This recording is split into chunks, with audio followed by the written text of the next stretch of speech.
Well, Brian Matthew joins us in studio now from the Mortgage Professionals. And Brian, we've been talking in the last couple of weeks of things that we want to look towards, things that we're gearing up towards when looking at a mortgage. But today you're talking about something that we want to avoid.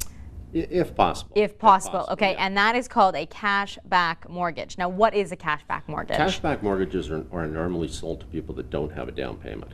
But they're also sold to people on the premise that I can give you a $200,000 mortgage and I'll give you 5% cash back and you're going to get money for appliances and you're going to get money for furniture, and it sounds really good. It sounds great. Fantastic, right? You're going to get all this money. But there's a whole bunch of hidden traps within a cashback mortgage that a lot of people don't understand, and maybe they're not even explained to people up front. So the first one is the interest rate is much higher. So currently on a cashback mortgage, it's about 5.39% as opposed to 3.49%. Wow. So about a 2% difference. So if I give you $10,000, you're going to pay me back 12.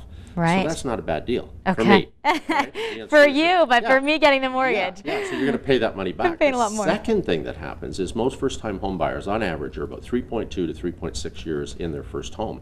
When they go to move and they take that mortgage with them, two things happen. They find out that they have to pay part of the cash back or all of the cash back at the same time. And if they don't pay the cash back, then they have a huge penalty on top of that. And if they don't have the penalty, then they have a blended rate. So the blended rate ends up being much higher. So I call it the lock-in mortgage, the one that you're locked into, you don't have any choices.